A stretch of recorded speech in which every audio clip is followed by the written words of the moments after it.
Scream 7 releases later this week, so what better time than to rank the Scream movies so far from worst to best? Let's get right into it. It should come as no surprise that Scream 3 is in last place. For me personally, this is by far the weakest in the Scream franchise. The Ghostface reveal is extremely lackluster, and because Kevin Williamson didn't return to write this movie, it was a big step down from the first two. In fifth, I have Scream 6, and that's not to say I didn't enjoy it because I really did. I just think that other Scream movies are slightly better.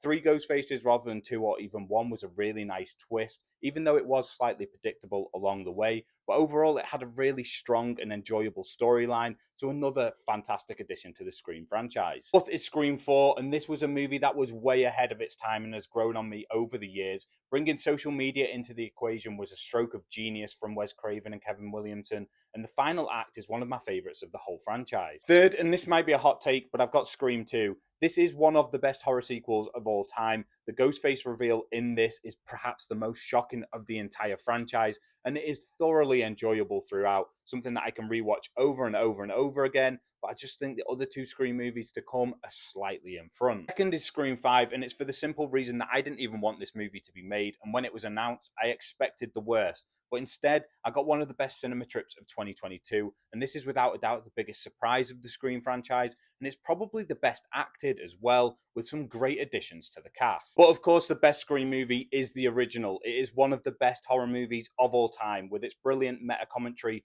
self awareness, and satirical nature. It gave birth to a legendary franchise and one of the most recognizable horror characters of all time. It's a true horror masterpiece.